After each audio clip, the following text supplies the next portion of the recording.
All right, so I want to show you guys how to do that technique where you replace the face with another picture. So here's the picture I'm working with. I kind of messed with it to have some interesting outlines in the hair and the body. So I want to show you what I did. I took the piece of tracing paper that is in your pack. I folded it in half. I'm going to use this half another time. So we want to always be thoughtful and conserve materials. Like you wouldn't want to take this tracing paper and trace the face in the middle of it. So we're going to trace it very close to the edge. So we're using as little material as possible. And then what I went ahead and did was I took a graphite pencil. You can take any of the blue pencils. Actually, in your pack of blue pencils, I would use either the 2B or 4B, something with a softer lead, because if you're transferring your graphite, you're going to want to transfer it with a softer lead, so it actually transfers. So I traced the outline of the image I wanted, and then I also took it, turned it around, and traced it on the back side. So what I have here is graphite on both sides, so that when I trace it again onto an image, it faces the direction that I want it to, which is that way.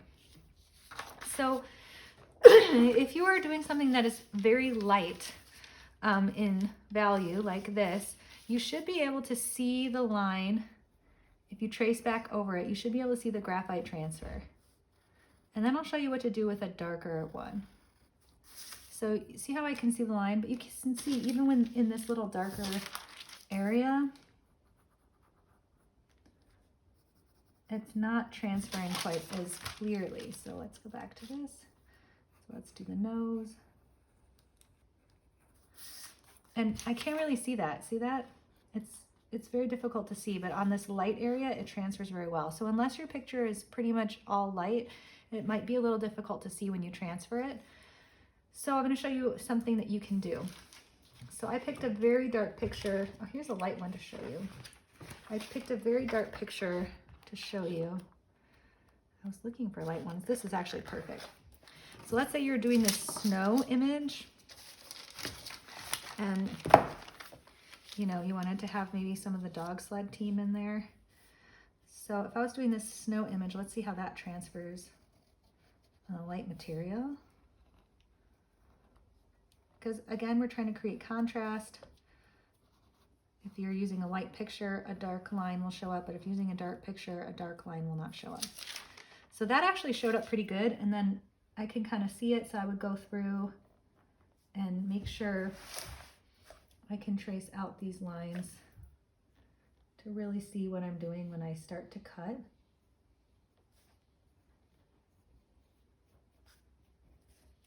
Okay, and this is the top of the head. So now I can kind of see the outline of this silhouette.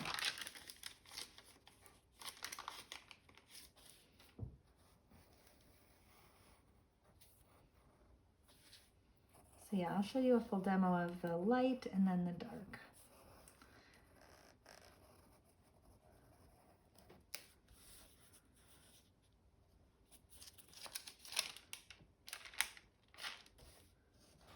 Okay, so there it is, very easy to see on this very light blue, almost a sky blue type color. It gets a little darker where that dog is, but I can still see it pretty well.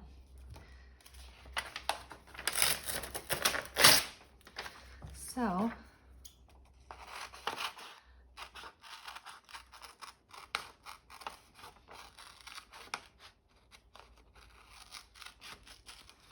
and as far as finding magazines, it might be difficult to find magazines if your family doesn't like subscribe to any. If you don't want to buy magazines, which I totally understand, if you don't want to buy magazines, you want to use recycled ones, there's a few options for you. There are a lot of really cool pictures in brochures, and you'll find brochures and kind of like these little mini magazine type things in a lot of places. I've seen there's like a whole wall of brochures at Costco, oftentimes at places like Rite Aid or what is it called? Walgreens. There'll be different brochures out, and there'll also be what are sale catalogs that have different like little images, little products and stuff you could use.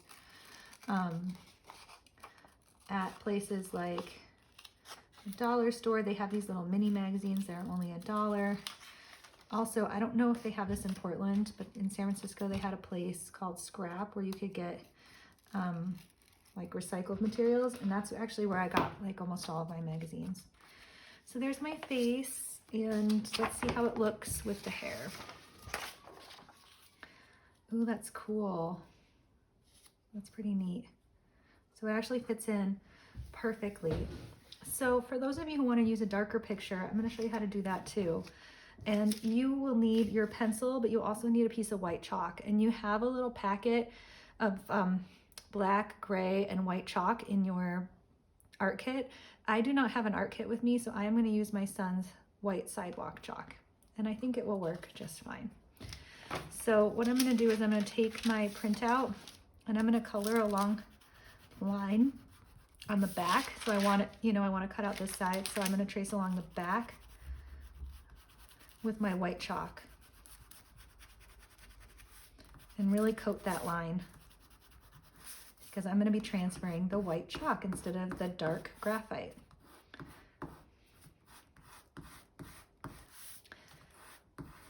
And I think the sidewalk chalk will work. And this is definitely a technique. We will use this again when we work with our scratch board, this chalk transfer. I absolutely love this for dark areas. Make sure I get the nose. Okay. Here is my dark picture. I found a really cool one. Let me see if I can find it again. It was like the moon. So yeah, National Geographic really is the best, and I wish we were in the classroom because I do have a number of them. I just didn't have enough to put in every art kit. Most of them I left in my classroom in California because they, you know, belong to the school. So I'm going to use this dark image with the moon. I'm just trying to find a place where it fits because I don't know if I'll be able to see it so well with that rocky garden part. But I do want to use this, so let me see. I'm going to make it work.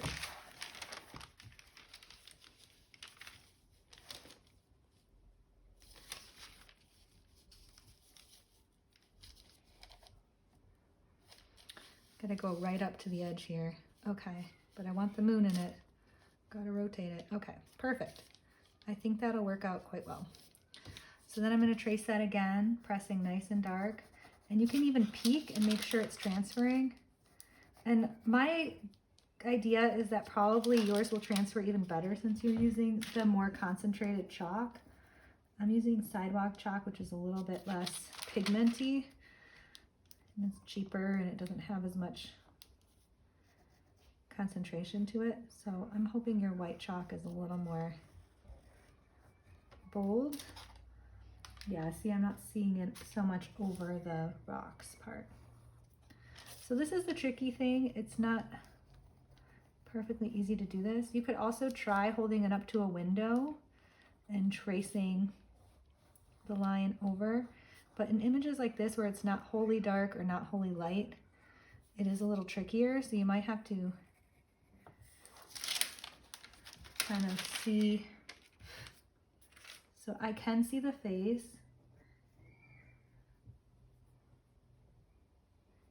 I'm going to dust around it so I can see it better. I can see the face. The neck is disappearing a little bit, but I can see the line continuing.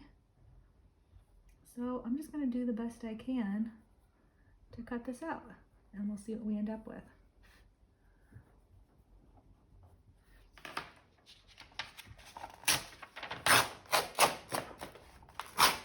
The other thing you can do is if the picture behind it, like on the other page, is really light or really dark, you can use that to trace the face. Just remember that it's going to be flipped, mirrored. So, you know, use your problem solving skills, and I think you'll be able to do this sort of technique.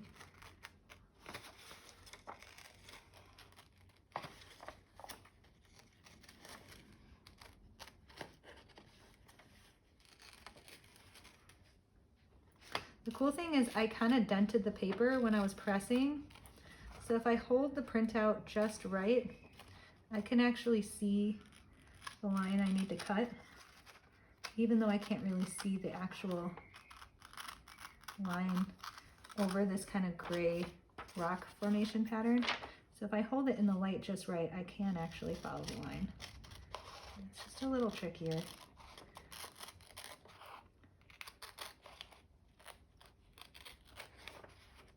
So I'm just going to continue to do that. And it's probably not going to be as perfect as the other one, because I'm having to rely on kind of looking at a line indentation on a piece of paper. But it is possible.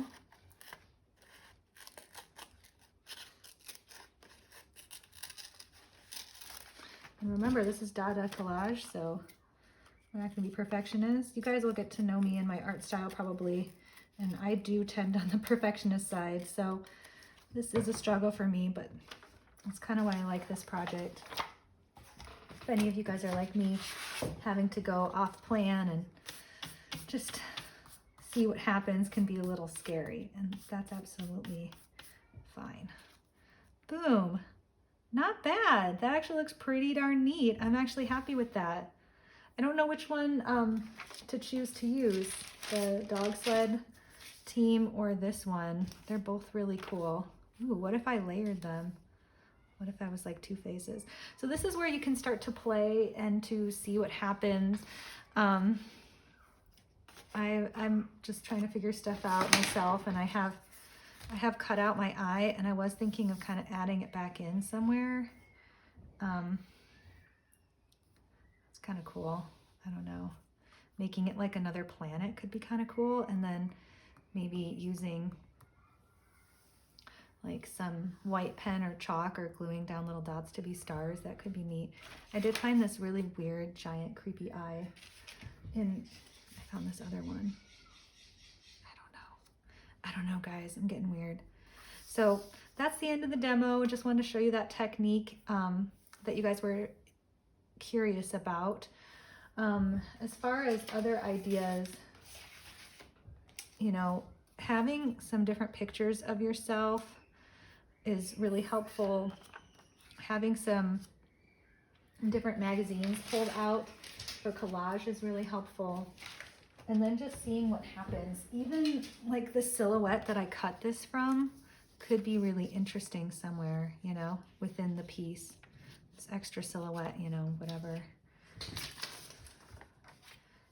What if I had something, you know, pasted that down and then cut this out and had this kind of behind it? That could be kind of interesting. So I might even end up covering up this weird hair thing I did. So just kind of showing you a peek into my process. You can start to develop color scheme as well. Now that I'm seeing all these like black and whites, I'm thinking I might just stick with black and white. And then I was trying to make this look like snow, like the edges look like snow, because I'm from Buffalo, which is like one of the most cold places in the country and very snowy. And so I don't know, guys. To be continued. But that's kind of where I want your head to be at, is like, what am I doing here? And you don't even have to have just one face. You can have several faces. So I'm going to keep working on this, and I will show you on Friday where I ended up, and or on Thursday. Sorry, guys, on Thursday. And that's that. So we'll see you on Thursday.